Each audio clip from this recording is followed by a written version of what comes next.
Boa noite. Ih, tá fraco, hein? Boa noite. Amém. Que a graça e a paz do Senhor estejam com todos. Amém? Amém. Glória a Deus. Igreja cheia, a gente tem que ouvir esse brado bonito.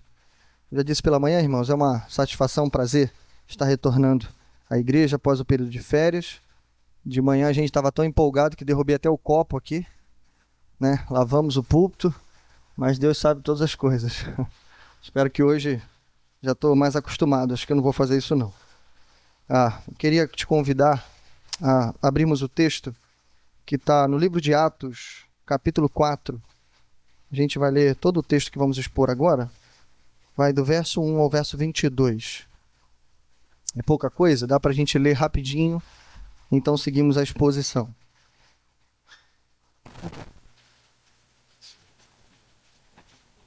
Atos capítulo 4, versos 1 ao 22. O tema é uma continuação do nosso último sermão do livro de Atos. Fica tranquilo que na introdução eu vou dar um breve resumo, mas o tema é Viver e Morrer por causa do Nome, parte 2.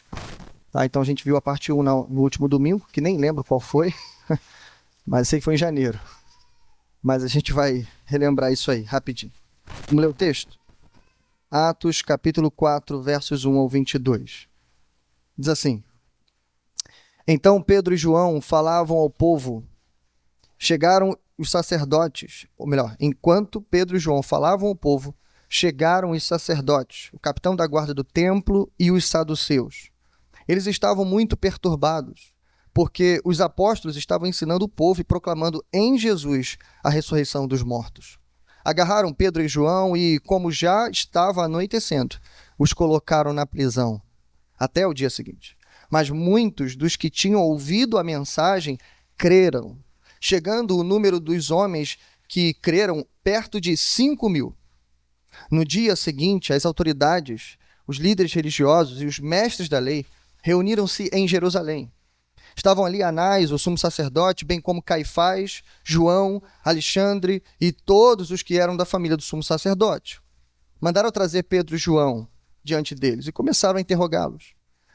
Com que poder ou em nome de quem vocês fizeram isso? Então Pedro, cheio do Espírito Santo, disse-lhes: autoridades e líderes do povo, visto que hoje somos chamados para prestar contas de um ato de bondade em favor de um aleijado, sendo interrogados acerca de como ele foi curado, saibam os senhores e todo o povo de Israel que por meio do nome de Jesus Cristo, o Nazareno, a quem os senhores crucificaram, mas a quem Deus o ressuscitou dentre os mortos, este homem está aí curado diante dos senhores. Este Jesus é a pedra que vocês, construtores, rejeitaram e que se tornou a pedra angular. Não há salvação em nenhum outro, pois debaixo do céu não há nenhum outro nome dado aos homens, pelo qual devamos ser salvos. Vendo a coragem de Pedro e de João, e percebendo que eram homens comuns e sem instrução, ficaram admirados. Reconheceram que eles haviam estado com Jesus. E como podiam ver ali, com eles, o homem que foi curado, nada podiam dizer contra eles. Assim, ordenaram que se retirassem do sinédrio e começaram a discutir, perguntando: que faremos com esses homens?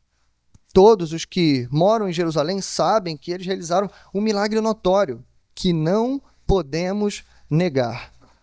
Todavia, para impedir que isso se espalhe ainda mais entre o povo, precisamos adverti-los de que não falem com mais ninguém sobre esse nome.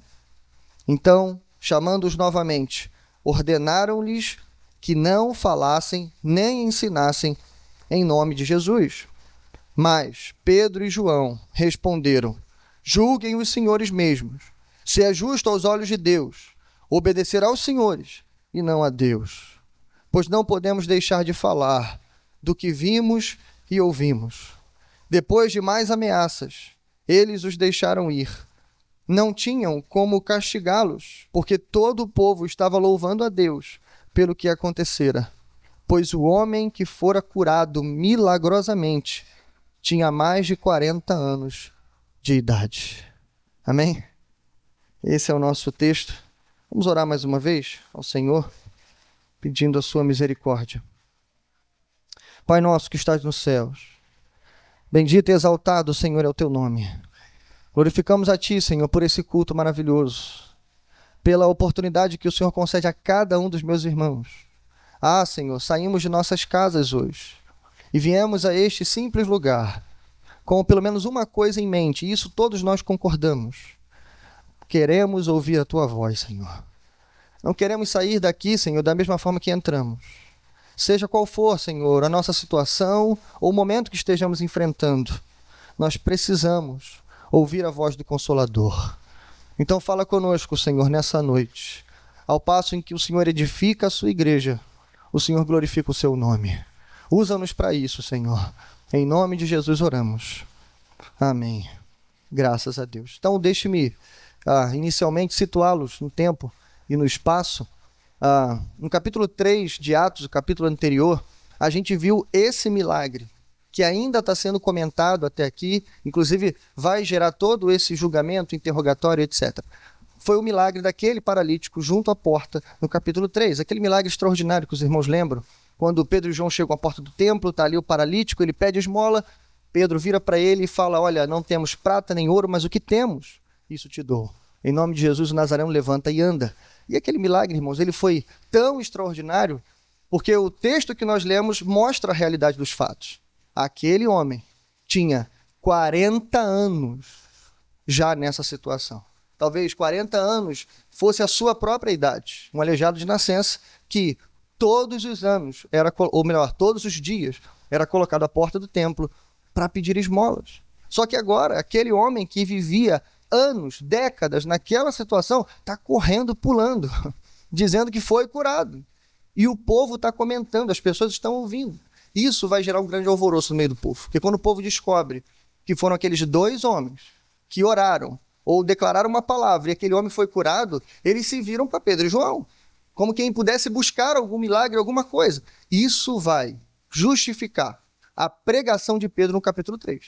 Então a segunda metade do capítulo vai mostrar a pregação de Pedro. Ele faz pelo menos duas coisas, né? Desviar toda a atenção que é dada para eles e então apontar essa atenção para Jesus Cristo. Ele confessa literalmente, foi por causa do nome que esse homem foi curado, e não nós. E ele diz quem é o nome: Jesus Cristo, o Nazareno. Bom, terminamos o capítulo 3. E aí então, logo em seguida, chegamos no nosso capítulo, o capítulo 4. O capítulo 4, irmãos, é um capítulo triste na história desses homens, ou na caminhada deles. Todos estão alegres, estão contentes. Pedro acabou de pregar um dos seus, pelo menos o segundo sermão de Atos, um dos seus melhores sermões.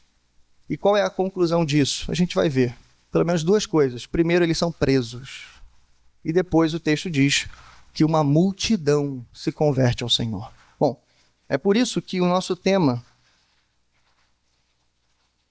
não poderia ser outro, senão viver e morrer por causa do nome.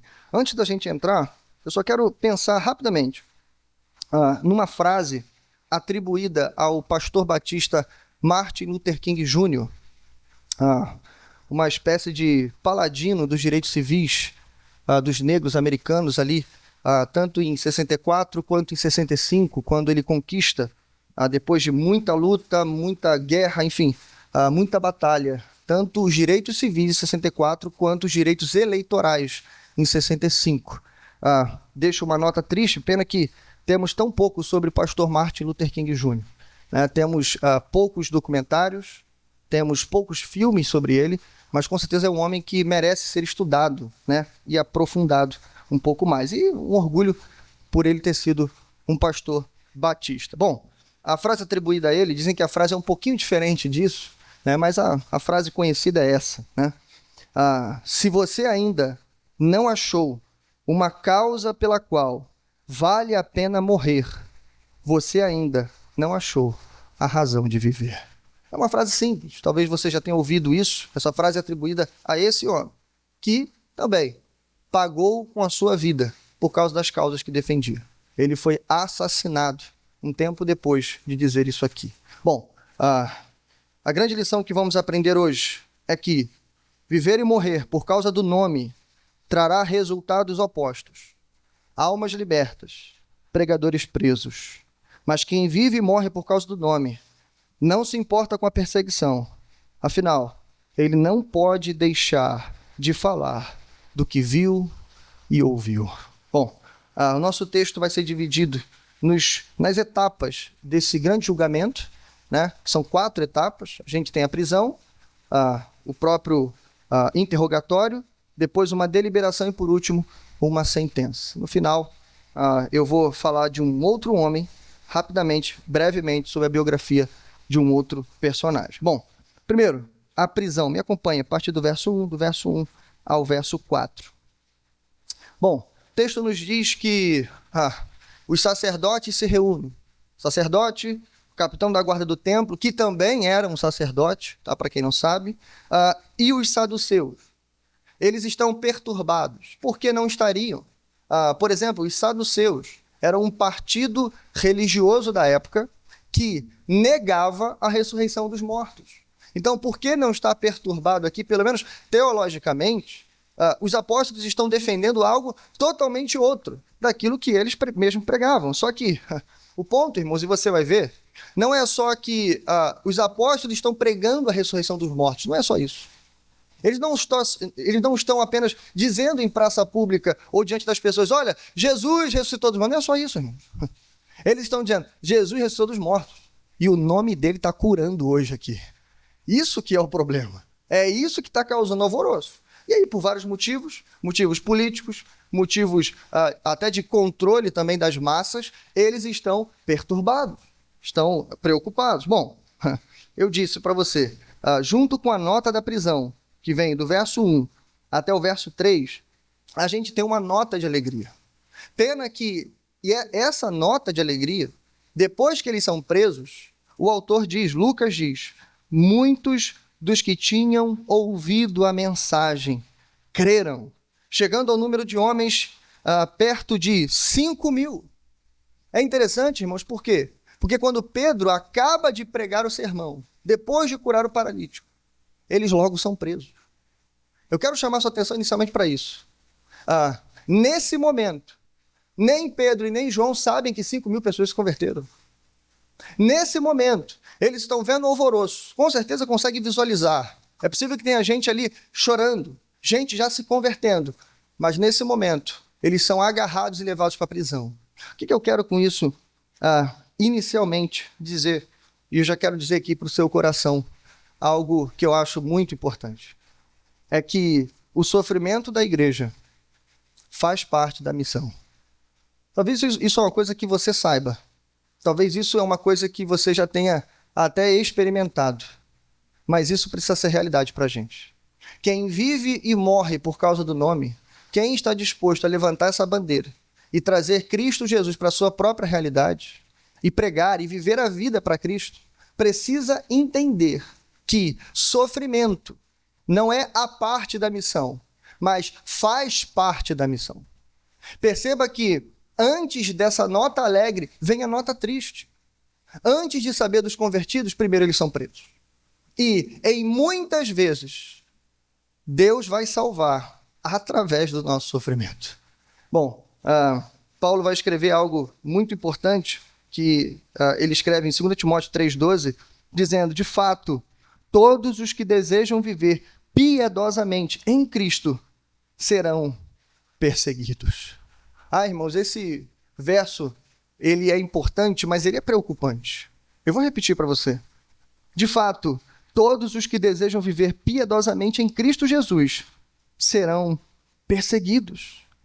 A certeza de Paulo aqui é assustadora, porque ele não está dizendo provavelmente serão perseguidos. Não, serão perseguidos. Então, se você inverter a frase e mudar um pouco, você vai concluir que quem vive uma vida cômoda, confortável, e não passou ou nunca enfrentou uma perseguição sequer, uma exclusão, uma perda de amigos, alguma coisa que mexeu contigo por causa do nome de Jesus Cristo, então precisa rever a sua vida. Porque Paulo é claro, se você viver piedosamente em Cristo Jesus, e é isso que eu estou dizendo, viver e morrer por causa do nome, você enfrentará perseguição. Bom, seguindo a prisão, temos então a partir do verso 5, o interrogatório. E aqui eu preciso que você me acompanhe com detalhes para a gente entender isso aqui. Bom, o texto diz: no dia seguinte, passaram um dia ou uma noite na prisão, melhor dizendo. No dia seguinte, essas autoridades, e aí o texto vai dar a lista das autoridades. Aqui tem uma coisa que você precisa observar. E isso aqui, irmãos, transforma o nosso texto. Isso aqui lança uma luz, como que um farol para a gente. Olha o nome das pessoas que estão compondo o tribunal: Anás, Caifás, João, Alexandre e toda a família do sumo sacerdote. Sabe o que é isso aqui, em outras palavras? Eu vou traduzir para você. Isso aqui, irmãos, é o mesmo tribunal que condenou Jesus meses atrás.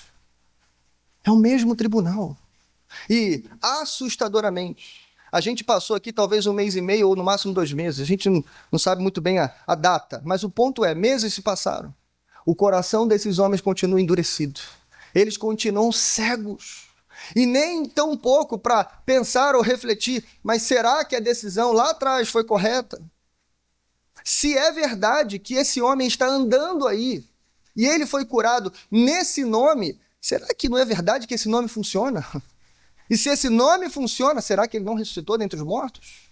Será que a gente não cometeu um erro? Não, irmãos, não há isso. Pelo contrário, é um outro julgamento, é um outro interrogatório. E como a gente vai ver, não tem base para acusação. Continua sendo um julgamento infundado. Bom, então eles vão, verso 7 vai dizer: mandaram trazer então Pedro e João para interrogá-los. E aí começa o interrogatório. A primeira pergunta, irmãos, é uma pergunta que até ajuda os apóstolos a se defenderem. Veja, com que poder ou em nome de quem vocês fizeram isto? A pergunta é importante por quê? Porque a pregação de Pedro já respondeu essa pergunta. Então, Anás, Caifás e esses homens já sabem a resposta. No poder de quem, em nome de quem vocês fizeram isso? Eles sabem que é Jesus. O que eles querem? Uma confissão pública. Eles querem saber, eu quero ver eles confessarem que realmente é Jesus. Lembra? Lá no capítulo 3, verso 12 e 16, Pedro disse em palavras claras. Verso 12 ele diz: olha, por que vocês estão olhando para nós como se nós tivéssemos feito alguma coisa sobre o nosso poder ou piedade? Verso 16, pela fé no nome de Jesus, o nome, em letra maiúscula, curou este homem que vocês veem e conhecem. Então eles já sabiam da resposta, eles queriam uma confissão. Bom, tá, até aí tudo bem. Mas olha o que diz, irmãos, a partir do verso de número, ainda finalzinho do número 7. Então, ou melhor, verso 8. Depois da pergunta, o texto diz: então Pedro, cheio do Espírito Santo, começou a dizer-lhes. Veja, irmãos, aqui a gente vai começar a ouvir a resposta desses homens. Eu quero dividir essa resposta em 3 partes. Eu quero destacar aqui 3 coisas na resposta de Pedro para aqueles homens. Aqui, em princípio, é Pedro que responde, depois são os dois. Veja, primeira coisa, eles estão cheios do Espírito. Segunda coisa, eles estão cheios da palavra. Terceira coisa, eles estão cheios de coragem. Eu quero que você perceba cada uma das coisas, depois a gente vai juntar tudo, tá? Então, primeiro, cheio do Espírito Santo. Pastor, por que essa informação é importante? Irmão, essa informação é importante primeiro porque é dada por Lucas. Se você observar tanto o Evangelho de Lucas quanto o livro de Atos, Lucas, que é o autor, sempre irá destacar pessoas que agiram ou falaram cheias do Espírito Santo.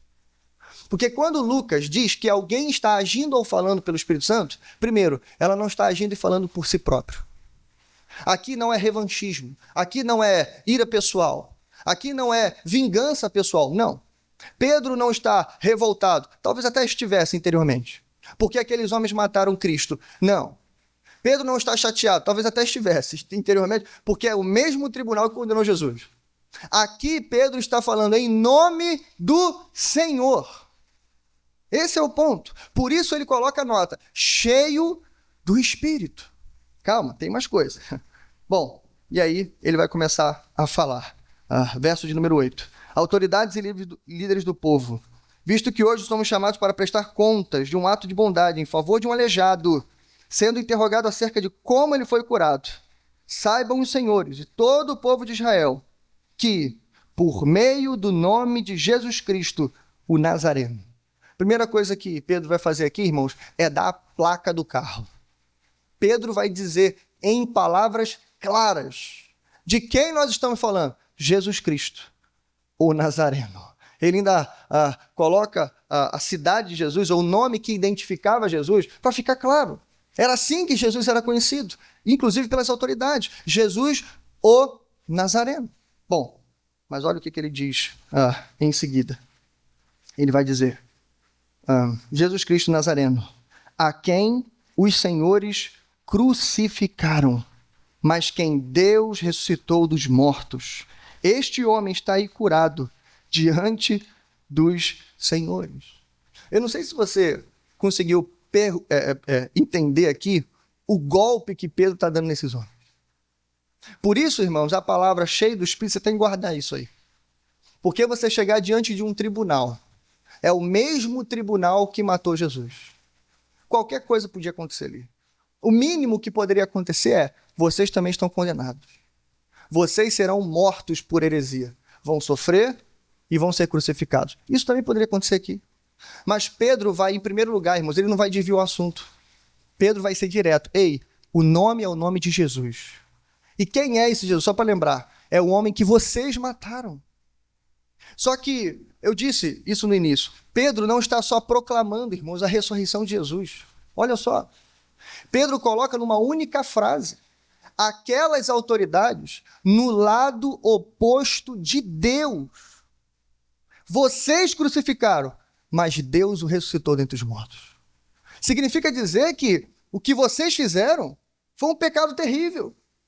Significa dizer que vocês não são tão errados, vocês estão em pecado. Porque se vocês mataram, Deus ressuscitou. Veja, irmãos, Pedro está dizendo para aquelas autoridades, ei, vocês erraram, vocês estão em pecado. Mas o texto continua. Pedro está cheio do Espírito e cheio da palavra de Deus também. Pedro vai citar as Escrituras. E ele vai fazer isso no verso de número 11. Ele vai dizer, este Jesus é a pedra que vocês, construtores, rejeitaram e que se tornou pedra angular. Pedro está citando o Salmo 118. E aqui tem uma coisa importante sobre o Salmo 118, porque, irmãos, até esse momento, esse texto, o Salmo 118, não era usado para o Messias. Então, a primeira coisa que Pedro está dizendo aqui é, ei, isso aqui é um salmo messiânico. Se é um salmo messiânico, preste atenção no que eu vou dizer. Pedro está dizendo que foi profetizado a rejeição do Messias. Anos antes, muito tempo antes, já havia sido profetizado que o Messias seria rejeitado. Então o Messias não seria aquele, ou melhor, como apenas eles interpretavam, o rei poderoso e conquistador. Não. Ele não viria montado num cavalo, trazendo um exército, destruindo todos os reinos. Não. Pelo contrário, ele também seria o servo sofredor. E a própria palavra citada por Pedro, Salmo 118, verso 22, já dizia isso. A pedra que os construtores rejeitaram se tornou pedra angular. Mas Pedro está fazendo uma segunda coisa aqui. A diferença do Salmo 118, verso 22 para cá, é que Pedro inclui um vocês aqui. De novo, irmãos, pela segunda vez, Pedro está apontando o dedo e dizendo assim, ei, o Salmo não apenas profetizou a rejeição de Jesus, o Salmo falou de vocês. Sabe quem são os construtores da parábola, se é que podemos chamar assim? São vocês. Vocês rejeitaram a pedra, mas em terceiro lugar, a pedra rejeitada se tornou a pedra principal da igreja. É isso que ele vai dizer. Essa é a aplicação. E veja que isso está diretamente ligado ao que ele vai dizer no próximo verso, verso número 12. Quando ele diz, não há, é como se ele falasse assim, por isso, por causa disso, não há salvação em nenhum outro debaixo do céu. Não há nenhum outro nome dado aos homens, pelo qual devamos ser salvos. Aqui Pedro está enfatizando o que você sabe muito bem. Duas coisas sobre o Evangelho. Irmãos, preste atenção nisso. Em primeiro lugar, o Evangelho é exclusivista. No sentido de dizer, não há salvação em nenhum outro fora de Cristo Jesus. Não há salvação, irmãos, em nenhuma personalidade, em nenhuma pessoa, em nenhum de todos os santos, em nenhuma outra parte da nossa realidade que não seja Cristo Jesus. É isso que ele está dizendo e confessando para a gente. Mas veja, irmãos, a salvação, o evangelho, também é inclusivista. Por quê? Porque se não há salvação em nenhum outro nome, irmãos, basta para que você seja salvo invocar o nome do Senhor, se arrepender dos seus pecados e crer em Cristo de todo o seu coração. Em outras palavras, só em Cristo há salvação, mas todas as pessoas que crerem poderão ser salvos, verão a glória de Deus. Bom, essa é a pregação, essa é a palavra de Pedro. E aí no verso 13, não poderia ter outra coisa, cheio do Espírito, cheio da palavra, mas também cheio de coragem. Veja, o reconhecimento das autoridades aqui é muito claro. Vendo a coragem de Pedro e de João, percebendo que eram homens comuns e sem instrução, ficaram admirados e reconheceram que eles haviam estado com Jesus. Aqui não precisa a gente gastar muito tempo com isso, porque de fato, irmãos, eles eram homens humildes. De fato, eram conhecidos mais por serem pescadores do que pregadores. Então, o fato de estarem admirados com eles, não há nenhum problema aqui. Mas você lembra, eles estavam cheios da palavra e eles estavam, cheios do Espírito. Aqui eu quero, como eu falei para você, tratar separado, mas aqui eu quero juntar tudo. Eu quero dizer o seguinte para você, porque quando a gente vê esses dois homens diante de um tribunal, mesmo o tribunal que condenou Jesus, dizendo coisas assim, e no final serem reconhecidos como homens corajosos, eu pergunto, será que a gente teria coragem de dizer o que eles disseram? Será que eu teria coragem de dizer o que eles disseram? Me fizeram essa pergunta há um tempo atrás, não tem muito tempo. Se não me engano, foi no final do ano. Estávamos estudando o livro de Atos para trazer a série que estamos pregando aqui. E alguém perguntou para mim, e fez essa simples pergunta. Pastor, o que falta em nós para a gente ter a mesma coragem que a igreja primitiva teve? O que falta em nós para a gente ter a mesma coragem que os apóstolos tiveram? Todos eles, irmãos, com exceção de João, embora foi perseguido, foi preso, tentaram matá-lo, mas não conseguiram. Todos eles vão morrer martirizados. Todos eles, junto com eles, talvez centenas de pessoas, talvez até milhares de pessoas, nos 3 primeiros séculos, vão ser mortos por causa do testemunho desse nome. E a pergunta é simples, irmão, será que a gente teria coragem? Eu quero pensar com você esse conjunto que a gente viu, cheio do Espírito, cheio da palavra, cheio de coragem. Eu quero pensar essa simples coisa com você, que a coragem não é a causa, ela é o efeito. Que a coragem não é o que produz um crente cheio do Espírito, mas é o crente cheio do Espírito que produz um crente cheio de coragem. Quer ver uma coisa que a gente nunca vai conseguir solucionar? Eu vou ler para você. Olha só. Quem está cheio... Essa aqui eu vou perguntar para o André. André, presta atenção aí, André. Você vai responder uma pergunta aqui. O André voltou para o seminário, né? Então tá fresco. Responde aí, André. Você vai responder essa aqui. Quem está cheio do Espírito está cheio da palavra? Ou quem está cheio da palavra está cheio do Espírito? Vai, responde aí. Pode ficar de pé. Brincadeira. Pode responder. Vou repetir. Quem está cheio do Espírito está cheio da palavra? Ou quem está cheio da palavra está cheio do Espírito? Não precisa responder não, André. Brincadeira. Ele está tentando responder ali. Não precisa não. Fica calmo. Não há resposta para isso. Sabe por quê, irmãos? Porque quem está cheio do Espírito está cheio da palavra. E quem está cheio da palavra está cheio do Espírito. Isso aqui, irmãos, foi comprovado pelo próprio apóstolo Paulo. Eu conto isso aqui rapidinho para você, não sei se você sabe, mas Paulo estava na primeira prisão em Roma. E ele está escrevendo um grupo de cartas que a gente chama de cartas da prisão. Carta de Éfeso e carta de Colossenses. Em dado momento, e aí por que a gente entende isso? Porque teologicamente, quando você coloca as duas cartas em paralelo, tem vários versículos que funcionam em paralelo. Em outras palavras, ele estava escrevendo quase que ao mesmo tempo, só que endereçando para comunidades diferentes. Ok? Até aqui? Simples, né? Lembra daquele célebre versículo que a gente tem em Efésios capítulo 5, verso 18? Não vos embriagueis com vinho, mas enchei-vos do Espírito Santo. Isso. O homônimo dessa passagem, ou o paralelo dessa passagem, é Colossenses capítulo 3, verso 16. E aí o interessante é que Paulo vai escrever basicamente os mesmos versos. Ou melhor, as mesmas palavras. Ele vai copiar quase que tudo. Só que ele vai trocar o início. Enquanto em Efésios ele fala que você é cheio do Espírito, em Colossenses ele fala que você é cheio da palavra. Habite ricamente a palavra de Cristo em vocês, falando e cantando salmos, hinos e cânticos espirituais. Veja, é a mesma coisa que está escrito em Efésios, mas a diferença é que lá você é cheio do Espírito, aqui você é cheio da palavra. Em outras palavras, em palavras fáceis, o crente cheio do Espírito é o crente cheio da palavra. O crente cheio da palavra é o crente cheio do Espírito. Amém? Resolvemos o problema. E aí, irmãos, a consequência disso é um crente cheio de autoridade e coragem espiritual. Esse é o crente que vai resistir na hora do julgamento. Esse é o crente que vai permanecer de pé, irmão. Esse é o crente que canta louvores indo para a fogueira. Esse é o crente que, ainda que mate o seu corpo, como disse o próprio Jó, ainda que ele me mate, eu louvarei. Amém? Esse é o crente cheio do Espírito.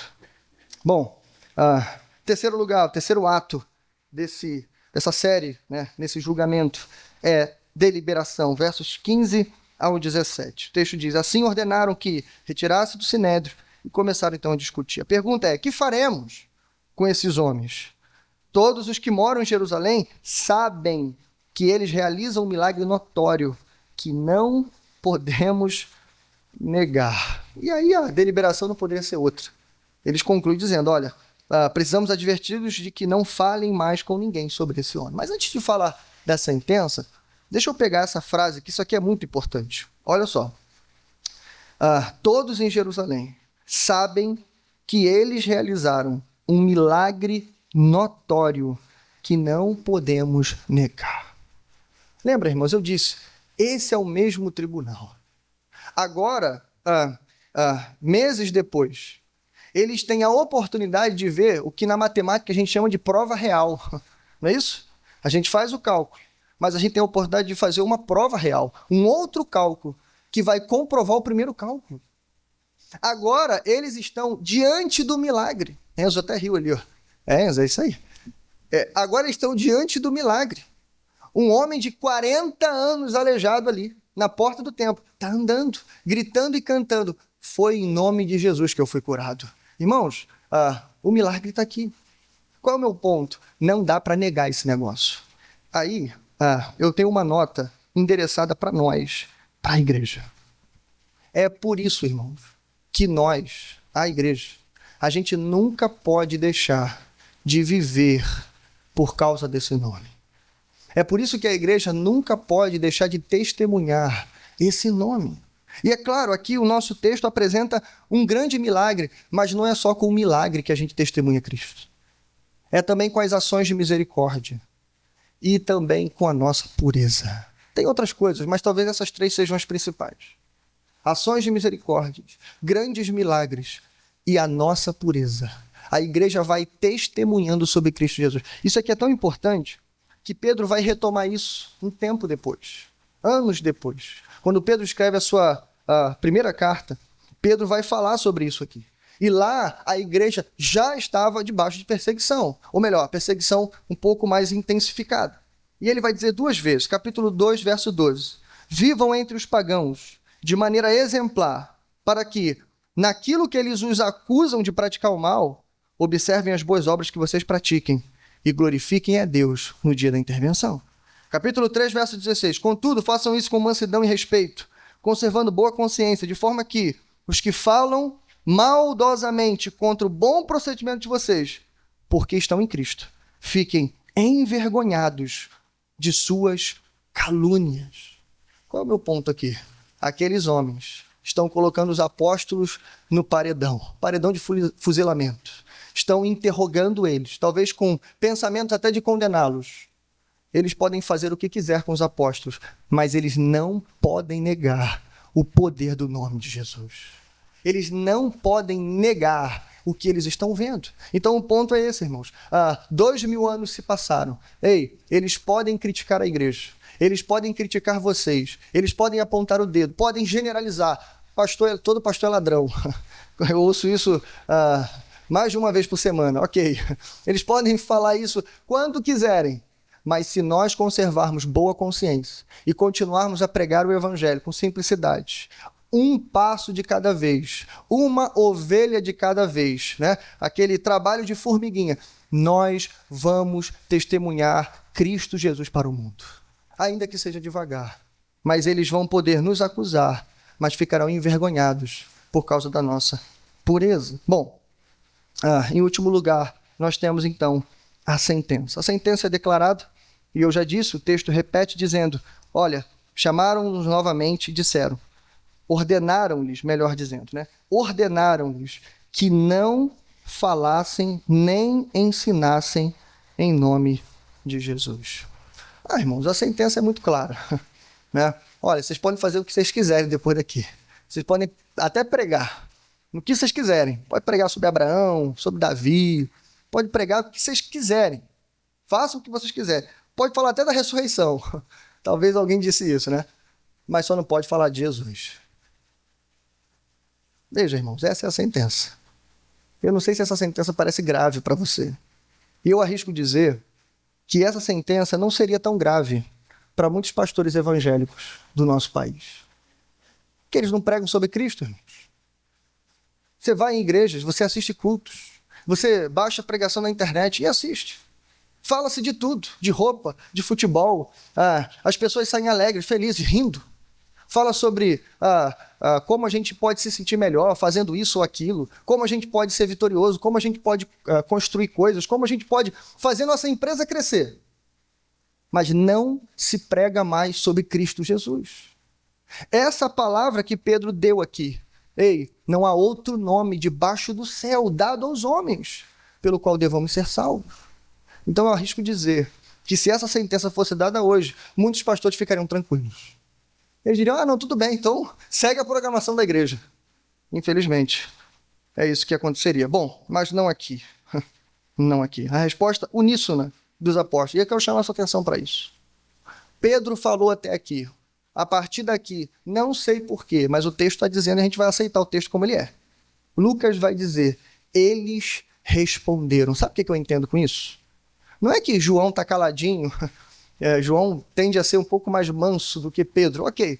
Mas João não está calado, não é porque ele não sabe responder. Pedro está respondendo, ok. Mas aqui, irmãos, é como se eles falassem juntos. Sabe por quê? Porque isso está na ponta da língua deles. Porque a sentença é um completo absurdo. Porque literalmente parar de pregar o nome de Jesus é basicamente acabar com a nossa vida. É acabar com o sentido da nossa existência, irmãos. Não há Miguel mais, eu não vou dizer nem pastor Miguel, sem Jesus. É ele que me define. Eu sou definido não pelo que eu faço lá fora, não pelo título eclesiástico que eu tenho. Eu sou definido porque eu sou um filho de Deus, salvo pela graça. E eu fui salvo por Cristo. Então, se chegarem para mim e disserem assim, olha, você pode falar de tudo, mas você não pode falar que Cristo salva. Ou que só Cristo salva. Porque falar que Cristo salva pode, viu, irmão? Pode, ainda pode falar. Você não pode dizer que só ele salva, porque aí você está ofendendo as outras religiões. Irmãos, não vai demorar muito. Daqui a pouco, isso aí pode virar um projeto de lei. Isso pode virar uma lei. Tá? Daqui a pouco eu vou contar uma história para você e você vai entender. Bom, a resposta deles pode ser dividida em duas partes. A primeira, eles dizem, não podemos obedecer a vocês e, ao mesmo tempo, não obedecer a Deus. Aqui, Pedro e João estão dando para a gente, irmãos, o limite da obediência civil. E obediência civil é um tema caro na Escritura, sobretudo no Novo Testamento. Paulo diz, sejam submissos à autoridade. Pedro diz, sejam submissos à autoridade. Mas, tem um limite. E o limite é esse. Eu não posso obedecer os homens e desobedecer a Deus. Temam a Deus, vai dizer Pedro, e honrem o rei. Ok? Bom, segundo eles dizem, por que a gente não pode desobedecer a Deus? Porque é mais forte que nós. Porque essa palavra é mais poderosa que nós, irmãos. E eles vão dizer, não podemos deixar de falar do que vimos e ouvimos. Aqui, irmãos, só um parêntese rápido aqui. Esses homens estão dando para a gente a essência do que é ser um pregador da palavra de Deus. É isso que define o que é um pregador da palavra de Deus. Não é o seminário teológico, não são os cursos de oratória, não é a forma como você fala, não são os lugares que você anda, não é isso. O que define um pregador ou pregadora da palavra de Deus é aquilo que ele viu e ouviu. E o fato de que ele não pode se conter enquanto ele não entrega essa palavra. É isso que é ser um pregador. Lembra de manhã, irmãos? E não é coincidência, né? Nunca é. De manhã a gente viu o texto onde 4 leprosos, depois do cerco de Samaria, o povo lá dentro passando fome, aqueles homens vão do lado de fora, descobrem que há comida fora da cidade. Eles comem, estão com fome, mas em dado momento eles se lembram, o que a gente está fazendo está errado. E um deles diz assim, hoje é dia de boas notícias, não podemos deixar de contar o que aconteceu aqui. E eu disse, irmãos, isso é um paralelo entre eles e nós. Nós somos os novos leprosos, entre aspas, aí, do mundo moderno. Nós estamos diante dessa boa notícia. E aqui eu quero falar para você. Os apóstolos viram e ouviram Jesus, ao ponto de João dizer, olha, vimos a sua glória, cheio de graça e de verdade. É fato, irmãos, a gente não viu Cristo. É fato que as nossas mãos não tocaram nele. Que pena, né? Como queríamos isso. Mas ainda não. Mas, irmãos, pela fé, cada um de vocês teve uma experiência real com Cristo Jesus. Ei, a gente não vive pela experiência, mas essa experiência fala e fala muito aos nossos corações ao longo de toda a nossa vida. Porque essa experiência não é só o que me conectou com Cristo quando eu recebi Ele como meu Salvador. Não. Essa experiência é o que vai acompanhar a minha vida, inclusive até hoje ou até o final dela. Lembra? É viver e morrer por causa do nome. Só morre por causa do nome quem vive por causa do nome. E a gente que vive, irmãos, se lembra, ei, um belo dia, ele me pegou de surpresa. Eu não fui a ele, ele veio a mim. Ele quebrou e destruiu todas as minhas defesas. Um homem arrogante, cheio de pecados, mantendo uma vida oculta, e então ele me falou sobre a graça. E quando ele me falou, irmãos, ele destruiu, em primeiro lugar, o meu coração. E depois ele refez cada parte da minha vida. Essa é a minha história de conversão. Mas eu tenho certeza que ele fez isso com você. Ei, e se não fez ainda há tempo para fazer. Lembra? O evangelho é exclusivista, porque só em Cristo há salvação, mas ele é inclusivista. Todo aquele que invocar o nome do Senhor será salvo. Então há tempo para você recebê-lo em seu coração. Bom, eu quero encerrar, para não enfadar você, rapidinho, lembrando de mais um pastor da história da igreja. Paul Robert Schneider. Alguém já ouviu falar nesse nome? Paul Schneider. É possível que você já tenha ouvido, mas se não ouviu, deixe-me dizer. Você já ouviu falar com certeza de Dietrich Bonhoeffer. Amém? Bonhoeffer já, né? Esses são os homens, irmãos, que enfrentaram o Terceiro Reich, na época do nazismo na Alemanha, enfim, na época de Segunda Guerra Mundial. Uma igreja, eles eram membros da igreja confessante na Alemanha. Só que, para você entender quem é Schneider, esse pastor, deixa eu explicar isso para você, eu vou começar dizendo isso. Bonhoeffer estava em Londres em 1939. Isso, 39, que foi quando Schneider morreu. Ele estava em Londres quando ele ficou sabendo que o pastor Schneider tinha morrido. E ele morreu, irmãos, obviamente, em um dos campos de concentração nazista. Quando ele descobriu que o pastor Schneider morreu, obviamente, em lágrimas, chorando e triste, ele reuniu toda a sua família. Ali ele tinha sobrinhos, gente distante, ele reuniu todo mundo que ele pôde. E aí, numa reunião, ele disse assim, olha, nunca mais esqueçam esse nome, Paul Robert Schneider. E sabe por quê? E ele disse, porque ele foi o nosso primeiro mártir. Sim, de verdade, ele foi o primeiro protestante a derramar sangue nesse período de nazismo. Mas ele não seria o último. Bom, um breve resumo, muito breve, de quem foi esse pastor. Bom, ele combateu na Primeira Guerra Mundial. Ele foi um combatente da guerra. Quando terminou a guerra, ele voltou para a Alemanha e ele voltou impactado. A guerra causa isso no coração dos homens. Bom, ele decidiu que se ele voltasse vivo para a Alemanha, ele iria literalmente, eu escrevi aqui entre aspas, reconstruir uma nação de coração partido. E ele decidiu fazer isso por meio da teologia. Ele decidiu, agora eu vou migrar, eu vou para a teologia. E aí ele foi estudar. Infelizmente, naquela época, né, os seminários eram liberais. E aí conta-se a história que num desses seminários liberais, Schneider não encontrou o que ele veio buscar. Ele ficou desanimado, mas aprendeu a tal teologia. Dali, ele volta então para a Alemanha, e aí então ele vai conhecer essa que seria a igreja, mais tarde, a igreja chamada Confessante. E aí, relatos dele, são impressionantes os relatos, porque ele fala que quando ele sai do seminário e cai na igreja, e ele fala assim, ali eu não conheci só o que é ser uma igreja, eu conheci Cristo também. Ele fala, irmãos, é chocante as palavras dele, porque ele fala que quando ele frequentava os cultos, a diferença dos membros da igreja para ele era tão grande que ele saía todo dia dizendo assim, eu não sou filho de Deus, não é possível.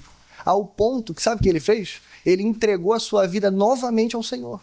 De tão incomodado que ele ficou. Ele falou assim, não, eu vou começar do zero, então. Eu não vou me anunciar como seminarista aqui, eu tô louco. Eu vou me converter de novo nessa igreja. E ele levanta a mão e aceita Jesus de novo, irmão. E ele começa do zero, servindo a igreja, devagarzinho, ao ponto em que ele volta a ser seminarista, e então ele é ordenado ao ministério. Ele é ordenado pastor.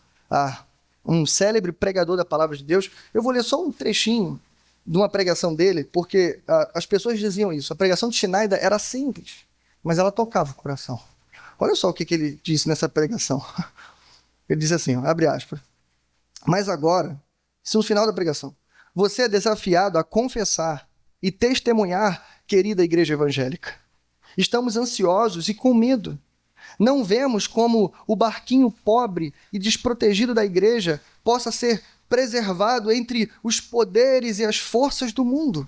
Mas, então, devemos lembrar, neste barco o Senhor está, e em breve ele estará de pé. Amém? Imagine o contexto, ele dizendo isso. Bom, e aí eu quero encerrar essa breve biografia falando sobre o que eu acho ser uma profecia do pastor Schneider. Um pouco antes dele morrer, 2 anos antes, né, melhor dizendo, em 1937, de dentro do campo de concentração de Buchenwald, né, você pode pesquisar, um dos campos de concentração mais terríveis da Alemanha, lá de dentro, ele consegue mandar uma carta para sua esposa. Olha o que ele diz aqui, e eu vou encerrar com isso. Abre aspas. Prevejo um tempo em que todo cristão sincero será compelido a confessar abertamente e declarar a sua fé. Em breve será a sua vez, por conta dos nossos 6 filhos. Deus vai te dar força, meu amor, para fazer a coisa certa. Amém? Lembra daquela pergunta? Será que nós teríamos coragem de fazer o que os apóstolos fizeram, ou até o que os homens lá da Segunda Guerra Mundial na Alemanha fizeram? Quando todas as igrejas seguiram o nazismo e apenas algumas poucas igrejas disseram não para aquele regime terrível, será que nós estaríamos desse lado ou estaríamos do lado mais fácil? Então nunca se esqueça do que a gente aprendeu nesse texto. Um homem e uma mulher cheio de coragem é um homem e a mulher cheio do Espírito e cheio da palavra do Senhor. Você pode dizer amém? Amém. Vamos a Deus em oração.